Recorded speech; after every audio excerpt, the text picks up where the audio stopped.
He's usually here to give us advice on how to make our powder rooms more spacious or how to get the most out of our bathroom remodels. But today, he's setting the bathroom business aside to shed light on an outstanding organization.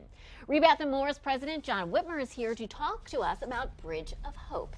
Joining him is Kathy Byler, who is the development officer of Bridge of Hope. So yes, no showers, no bathtubs today. We're talking about Bridge of Hope. Why, Yes. John? How did you get involved? Yeah, it's a great question. Actually, my aunt Linda Whitmer is one of the co-founders of Bridge of Hope National. So I have some family ties to the organization. And when Linda was working as a public health nurse down in the Westchester, Coatesville area, she saw a need for some kind of a long-term solution to the problem of homelessness as she watched mothers and their children bounce back and forth shelter to shelter. And so I love organizations that look for both a short-term and a long-term solution to the problem. So we're just delighted to work with a great organization in Bridge of Hope. Very good. Let's find out more about it then. Why don't you tell me, Kathy, what you do?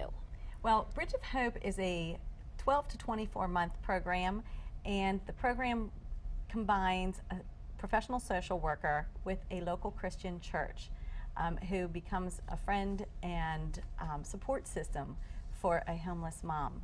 And we've found that that really gives 12 to 24 month gives the time that someone needs to make a difference towards financial stability through employment as well as permanent housing. And again, you are focusing on single mothers and their children. Why single mothers? That's right.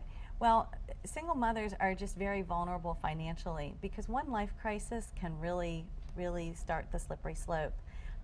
Just parenting without two incomes and the support system of a second spouse can be really hard.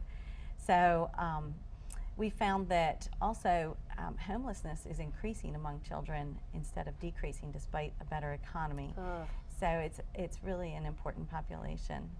John, you mentioned that your aunt began, partially this organization. How have you expanded then since then? You have quite a few programs. We do. We have 22 locations across the country and one in Canada, and 6 locally in Pennsylvania, including York County, Center County, Harrisburg area, and Lancaster, Chester County. That must be fantastic for you to know right here in our local area, John, that your support of the organization is really making a difference.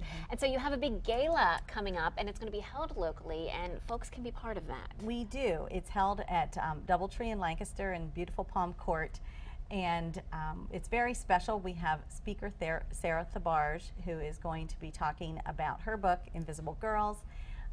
She calls the girls invisible because they were homeless, and her relationship with them really helped heal her after some very aggressive breast cancer. We also do beautiful silent auctions and centerpiece auctions where people donate the centerpiece and we sell them as a sealed bid. It's just beautiful and a great Mother's Day gift. For you, how crucial is it for the community to get involved with the mission?